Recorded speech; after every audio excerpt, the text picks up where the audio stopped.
میں اپنے لیے رحم یا ترس کو دور کرنے اور خود کو منوانے کے عزم سے شروع کی گئی مائل سٹون نامی تنظیم معذور افراد کو زندگی سے ایک نئے انداز میں روح شناس کرانے کے لیے کوشاں ہے۔ اس تنظیم کے روح رواں شفیق بچپن میں زائد المیعاد پولیو ویکسین کے باعث اس مرض کا شکار ہوئے، مگر انہوں نے معذوری کو اپنی کمزوری نہیں بننے دیا۔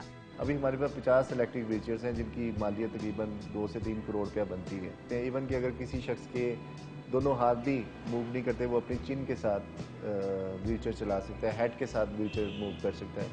اگر کوئی شخص کی ایک ہاتھ کی 2 انگلیاں بھی، ایک انگلی بھی کام کرتی ہے تو وہ بھی ویل چیئر کو موو کر سکتا ہے۔ ان کی انہی کوششوں میں شامل ہے معذور افراد کے لیے تیار کی جانے والی خصوصی کار جو آٹومیٹک ہوگی اور اسے چند بٹنوں کی مدد سے بآسانی چلایا جا سکے گا۔ ایک تو یہ ہینڈ کنٹرول ہے، دوسرا یہ جو ہے کلچ فری ہے، اور یہ آٹو گیئر ہے۔